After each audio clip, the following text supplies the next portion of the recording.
ओफो, एक दिन घर नहीं आया तो कौन सी आफत आ गई? चला गया होगा कहीं आवारागर्दी करने। मुझे ये डर लग रहा है कि कहीं वो कुछ कर ना दे। कुछ करने के लिए हिम्मत चाहिए, जो तुम्हारे उस दामाद के पास नहीं है। उसने पहले कभी ऐसा किया नहीं, और कम से कम रोज बैंक तो चला ही जाता था। हाँ, वो तो है। नुकसान तो जो होना था वो हो ही चुका था। अब उसके लिए उसे बेइज्जत करके घर से निकालने की क्या जरूरत थी? खैर मनाओ, घर से निकाला, हवालात नहीं भेजा उसे। अब बहुत एहसान किया है आपने, अब एक एहसान अपनी बेटी पर भी कर दीजिए। उसे ढूंढकर घर ले आइए। तुम्हें क्या लगता है, अगर वो मिल भी गया तो मैं उसे घर आने के लिए कहूंगा? हाँ, आप क्यों कहेंगे? आपके लिए तो हम कुछ है ही नहीं ना, वो सब कुछ बैंक ही है। ना कभी थे ना कभी रहेंगे। भाभी जी, सेठ जी की हालत समझने की कोशिश कीजिए। घाटे से बहुत सदमा पहुंचा है उन्हें, उबरने में वक्त तो लगेगा ना। वैसे मैं ढूंढ के लाता हूं केशव को। उसकी एक फोटोग्राफ हो तो दे दीजिए, पुलिस में रिपोर्ट भी कर दूंगा।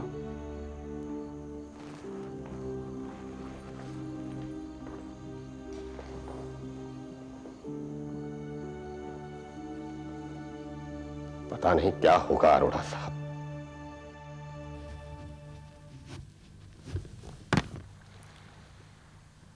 माँ जी, चलिए अब आराम से लेट जाइए।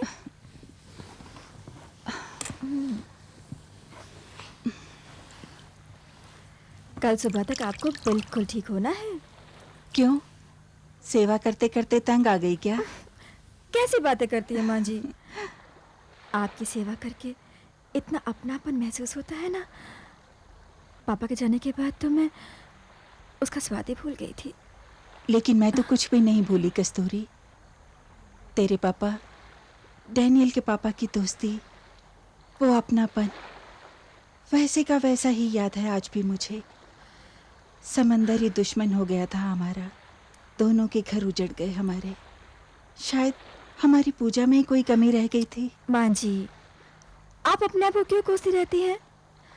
देखिए, उसी देवता ने आपको डैनियल जैसा बेटा भी तो दिया है, और तेरे जैसी बेटी। चलिए अब आराम से लेट जाइए।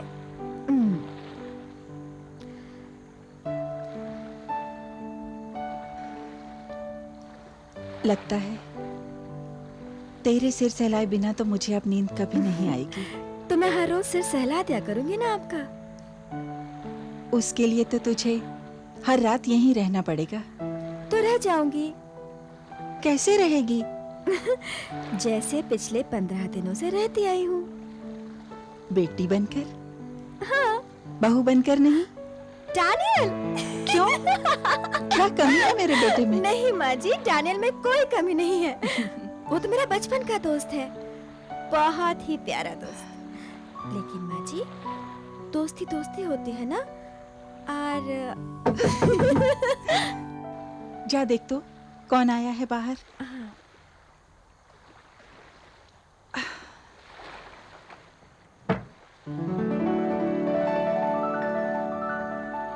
मम्मी कैसी है?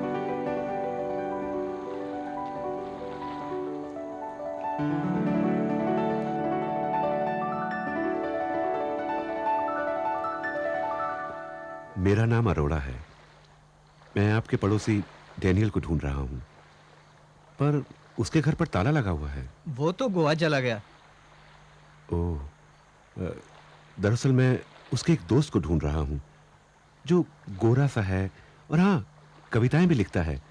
मेरे पास उसका फोटोग्राफ भी है। जानता हूँ केशव, वही जो बैंक में काम करता है। जी हाँ, वही।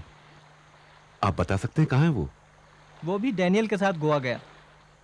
ओह, आपके पास गोवा का एड्रेस है क्या? जी नहीं, कभी जरूरत ही नहीं पड़ी।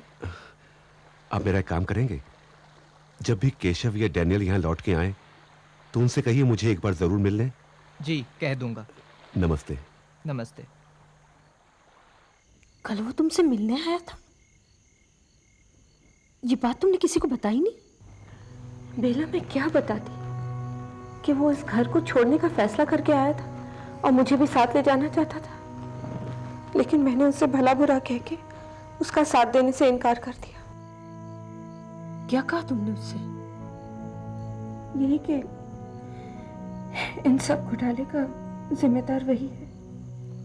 क्या तुम भी ऐसा मानती हो? नहीं बेला, वो हरगिज ऐसा नहीं कर सकता। तुम्हें पूरा यकीन है? अपने से ज्यादा मुझे उस पर यकीन है। तो फिर तुमने उसके साथ ऐसा क्यों किया? शायद बाबूजी के लगाए हुए इल्जामों को मैं झूठ समझ लेती, लेकिन केशव, उसकी खुद की लापरवाहियों ने मुझे यकीन दिला दिया कि इन सब का जिम्मेदार केशव ही है। इस सब के बावजूद उमा, तुम्हें कम से कम तुम्हें उसे सही समझना चाहिए था। उसे भी तुमसे यही उम्मीद थी, तभी तो वो लौटकर तुम्हारे पास आया था, तुम्हें वापस ले जाने के लिए। सही बेला, मुझे पता नहीं मुझे क्या हो गया था। मेरे सर पर कैसा भूत सवार था कि मैंने उसकी कोई बात नहीं मानी। इस बात से शायद उसे बहुत धक्का पहुंच चुका है, नहीं तो देर सबेर वापस जरूर आता। शायद तुम ठीक कहती हो बेला, लेकिन अब मैं क्या करूंगी? मैं उसे कैसे ढूंढूंगी? इतना तो मुझे यकीन है कि जब तक मैं उसे सच नहीं मान लेती, वो कभी पलट कर नहीं आएगा। कभी नहीं बेला। परेशान न होगा, हम उसे ढूंढ निकालेंगे।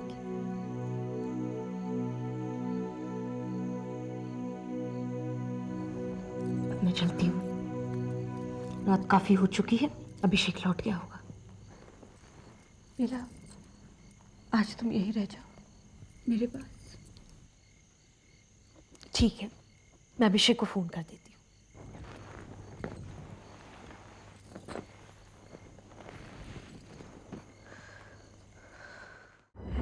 आज बाबूजी ने मेरे सर पर प्यार से हाथ रखा। क्या किया ऑफिस में? आज तो बहुत बहुत ज़रूरी काम किया।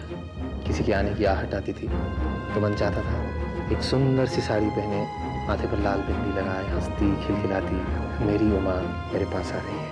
केशव, हमारा सारा परिवार तुम पर उम्मीद लगाए बैठा है। बाबूजी तो तुमको अपना बेटा समझते हैं। जिस आदमी ने तुम्हें सड़क से उठाकर कुर्सी पर बिठाया, अपने घर में जगा दी, उसका भी लिहाज नहीं किया तुमने। किस बात की कमी थी तुम्हें वो सब कुछ दिया जिसके तुम काबिल नहीं थे, फिर भी तुमने उसकी कद्र नहीं की। जिस थाली में खाया उसी में छेद कर दिया।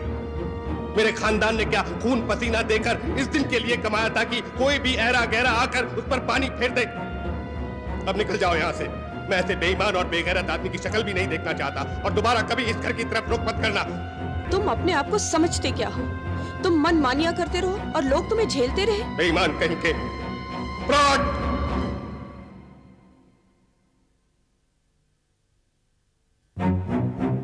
बेला, मैं तुमसे प्यार करता हूं बेला, लेकिन तुम्हारे प्यार में मैं कविता नहीं लिख सकता, क्योंकि मेरी कलम में स्याही बहुत कम है और लिखने के लिए बहुत कुछ पड़ा है। वो सारी बातें जो आज बाबूजी अगर जिंदा होते तो शायद लिखना चाहते, और इसीलिए बेला हमें हमारे स्वराज को जिंदा रखना होगा, जो आज अपना दम तोड़ रहा है।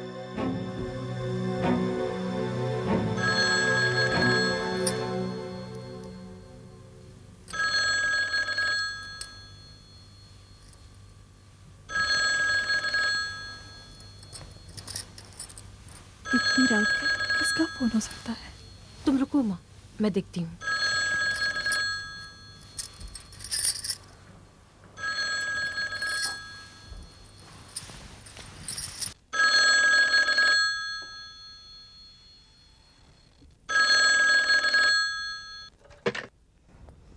Hello. Hello Uma. Hello, Uma, मैं केशव बोल रहा हूँ। केशव, मैं तुम्हारी एक नहीं सुनना चाहती। तुमने जो कुछ भी किया उसका फल तुम्हें भुगतना पड़ेगा। प्लीज उमा, कम से कम तुम मुझे गलत तो मत समझो। तुमने हम सबके साथ धोखा किया है। मेरी बात सुनो उमा। फिर कभी फोन करने की कोशिश भी मत करना। हेलो हेलो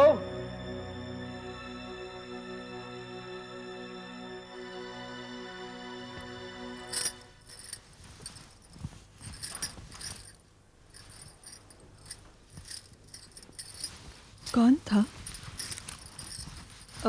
अभिषेक का फोन था। सब ठीक तो है ना? हाँ हाँ, तुम सो जाओ।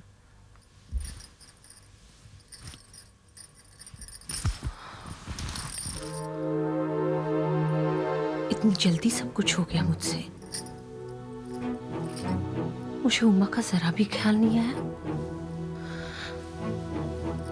खैर, अब शक किसी भी तरह से मुझ पर नहीं आना चाहिए, चाहे इसके लिए मुझे 100 झूठ क्यों ना बोलने पड़े। मुझे माफ करना उमा।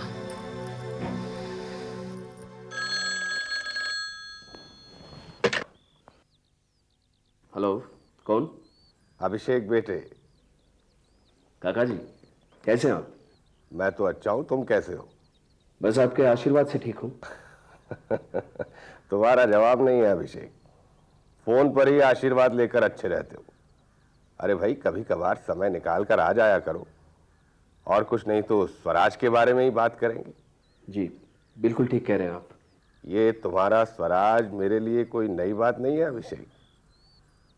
इसकी नींव हमारे समय में ही रखी गई थी, और मैं तो भाग्यशाली हूं बेटे कि इस नींव में हमारे खानदान की भी कुछ ईंटें लगी हुई है। कम से कम इसी नाते आ जाया करो। हमारे नाते सिर्फ स्वराज से ही जुड़े हैं काका जी?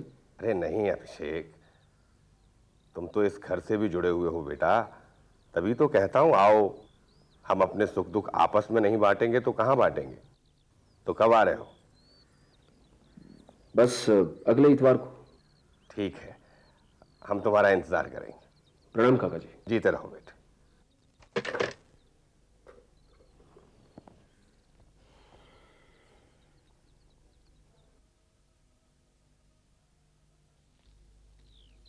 छठे महीने की मूवमेंट की वजह से थोड़ी सी बेचैनी है। वैसे चिंता की कोई बात नहीं है, बस उसे खुश रखिए, उससे बच्चे को ही फायदा होगा। नमस्ते डॉक्टर साहब। अरे नमस्ते बेला। काकी 3 साल हो गए इनकी शादी के, कोई खुशखबरी नहीं सुना रही है। डॉक्टर शाह कहती है मेरा फिगर खराब हो जाएगा। अरे काकी, उमा कहाँ है? अंदर है, तुझे बहुत याद करती है। केशव, 6 महीने से मैं तुम्हारे प्यार को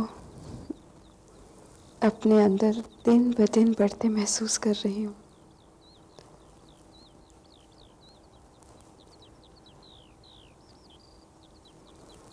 मैं तुम्हें एक पल के लिए भी नहीं भूली हूँ, लेकिन तुम मुझसे ऐसे अलग हुए हो जैसे कभी मेरे साथ जुड़े हुए नहीं थे। उमा,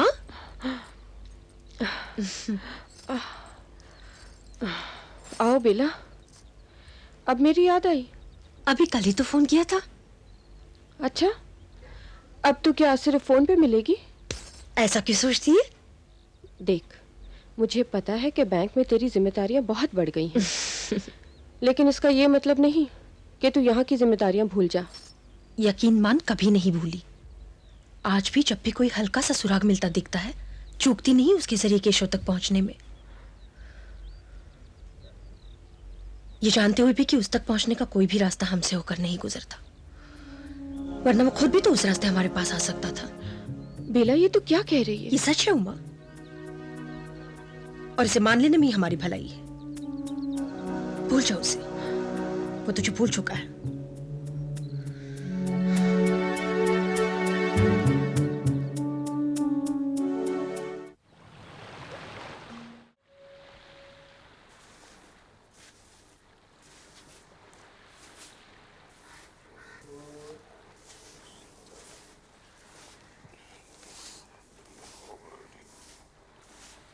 तुझे कितनी बार बोला कि ये काम तू मत किया कर। क्यों नहीं करूं? ये सब करने का तेरे को पैसा मिलता है क्या? हर काम क्या सिर्फ पैसे के लिए किया जाता है? हम सभी लोग उसी के लिए करते हैं। तू किस लिए करती है? तू अपने दोस्त की देखभाल क्यों करता है? अच्छा लगता है। मुझे भी अच्छा लगता है। कौन? केशव? डैनियल।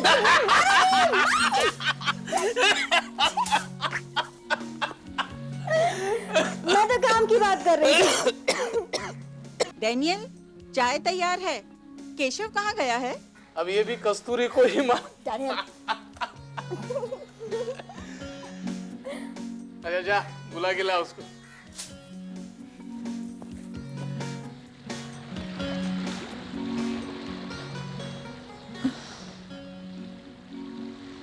केशव, कब तक ये लहरें गिनते रहोगे? नहीं नहीं, कुछ नहीं, बस यूं ही। इन 6 महीनों में तुमने हर कोशिश करके देख ली है केशव। क्या मिला तुम्हें? वही दुत्कार, वही फटकार। दीवार पे सर मारने से क्या फायदा केशव? नहीं नहीं, उमा इतनी पत्थर दिल हो सकती है, मैं कभी सोच ही नहीं सकता था। अचानक मेरी जिंदगी में कैसी उथल पुथल सी मच गई। मेरी दुनिया ही उजड़ गई कस्तूरी। कुछ समझ में नहीं आता मैं क्या करूं, कहां जाऊं, कैसे जीऊं। केशव, मेरे पापा कहा करते थे, जब तूफान थमने का नाम ना ले तो पाल पतवार छोड़ अपनी नाव उसी के हवाले कर देनी चाहिए। किनारा अपने आप मिल जाता है। चले।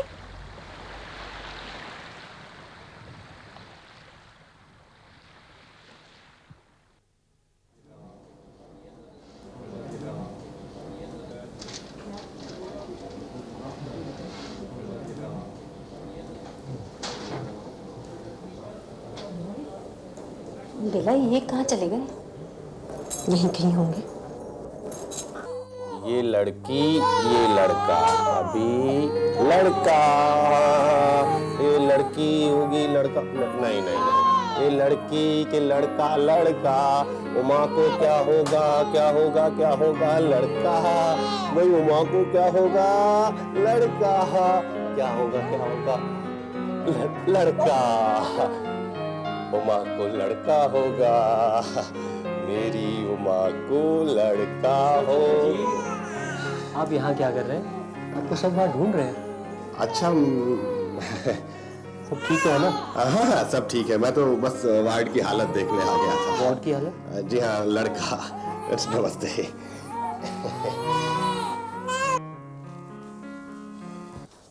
कहाँ चले गए थे आप? यहीं था। क्यों, क्या हुआ? काफी परेशान हो रही थी। चिंता की बात नहीं है, प्रभु बहुत दयालु है।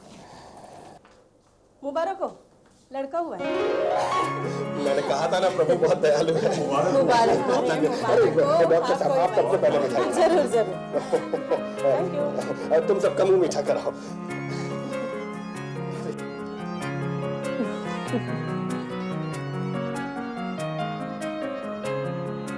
तेरी बात बिल्कुल ठीक निकली बेटा। उमा को लड़का हुआ है, उमा को लड़का हुआ है। डॉक्टर साहब, उमा को लड़का हुआ है। प्रभु कितना दयालु है ना। डॉक्टर साहब, मैं आपके इस अस्पताल में बच्चों के लिए एक नया वार्ड बनवाऊंगा, बहुत बड़ा वार्ड बनवाऊंगा।